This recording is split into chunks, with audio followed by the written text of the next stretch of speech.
നിങ്ങൾ ഈ സമൂഹത്തിൻ്റെ അല്ലെങ്കിൽ ഈ രാഷ്ട്രത്തിൻ്റെ ഭാവി തലമുറയാണ്. ഞങ്ങളെ മോട്ടോർ വാഹന വകുപ്പിന് ആകെ ഒരു ലക്ഷ്യം മാത്രമേ ഉള്ളൂ. നമ്മുടെ ജീവൻ, നമ്മുടെ ബ്ലഡുകൾ റോഡിൽ പൊലിയാനുള്ളതല്ല. സന്തോഷത്തോടു കൂടിയും സമാധാനത്തോടു കൂടിയും നല്ല രീതിയിൽ നമ്മുടെ ജീവിതം ആസ്വദിച്ച് അവസാനം വരെ പോവേണ്ടതാണ്. അതിന് ഈ പെട്ടെന്നുണ്ടാവുന്ന മരണങ്ങൾ അല്ലെങ്കിൽ പെട്ടെന്നുണ്ടാവുന്ന അപകടങ്ങൾ ഒഴിവാക്കാൻ നമ്മൾ ഓരോരുത്തരും പ്രയത്നബദ്ധമാണ്. കാരണം മോട്ടോർ ആക്സിഡന്റ് എന്ന് പറഞ്ഞു കഴിഞ്ഞാൽ ഏറ്റവും കൂടുതൽ 60% കൂടുതൽ നമ്മുടെ അശ്രദ്ധ കൊണ്ട് മാത്രമാണ് ഉണ്ടാവുന്നത്.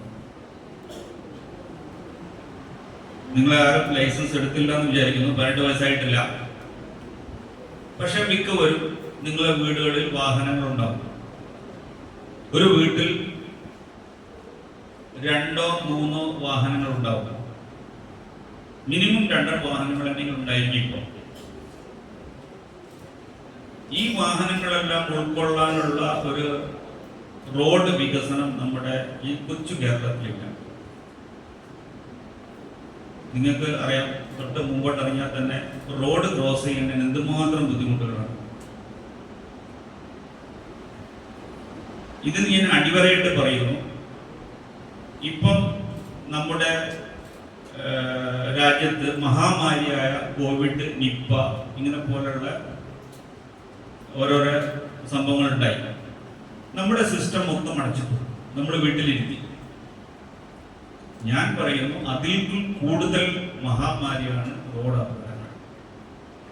ഇത് നിർത്തണമെങ്കിൽ നിങ്ങളെപ്പോലുള്ള വളർന്നു വരുന്ന തലമുറ കൂടുതൽ ശ്രദ്ധിച്ചാൽ മാത്രമേ ഇതെല്ലാം നിർത്താൻ പറ്റുള്ളൂ. അതിനേക വാക്ക് നല്ലൊരു സംസ്കാരം, റോഡ് സംസ്കാരം ഉണർത്തിയെടുക്കുക എന്നുള്ളത് മാത്രമാണ്. ഞങ്ങളെ കൊണ്ട് കഴിയുന്ന രൂപത്തിൽ ഞങ്ങൾ പലർക്കും ബോധവൽക്കരിക്കാറുണ്ട്. എവിടെ വേദി കിട്ടിയാലും നമ്മുടെ ഈ ഞങ്ങളുടെ ഡിപ്പാർട്ട്മെന്റ് ഇതിന് പുറകെ നിൽക്കുന്നുണ്ട്. അവർ പുതിയ റോഡ് സംസ്കാരം ഉടലെടുക്കണം. എവിടെയെങ്കിലും ഒരു ബ്ലോക്ക് വരികയാണെങ്കിൽ എന്തൊക്കെ ശ്രദ്ധിച്ചാൽ അറിയാം, എല്ലാവരും ബൈക്കാണെങ്കിൽ ഇടത് വശം വലത് വശം കയറി മുന്നിൽ കയറി കിട്ടും. ആ ഒരു പ്രവണത പറ്റില്ല. നിങ്ങളുടെ തലമുറ വരുന്ന മുറയ്ക്ക് നമുക്ക് നല്ല റോഡ് സംസ്കാരം വളർത്തിയെടുക്കാൻ നിങ്ങൾ ഓരോരും ശ്രദ്ധിക്കണം എന്ന് പറഞ്ഞുകൊണ്ട് ഈ പരിപാടി ഞാൻ ഔപചാരികമായി ഉദ്ഘാടനം ചെയ്തുകൊണ്ട് നിർത്തുന്നു. നന്ദി, നമസ്കാരം.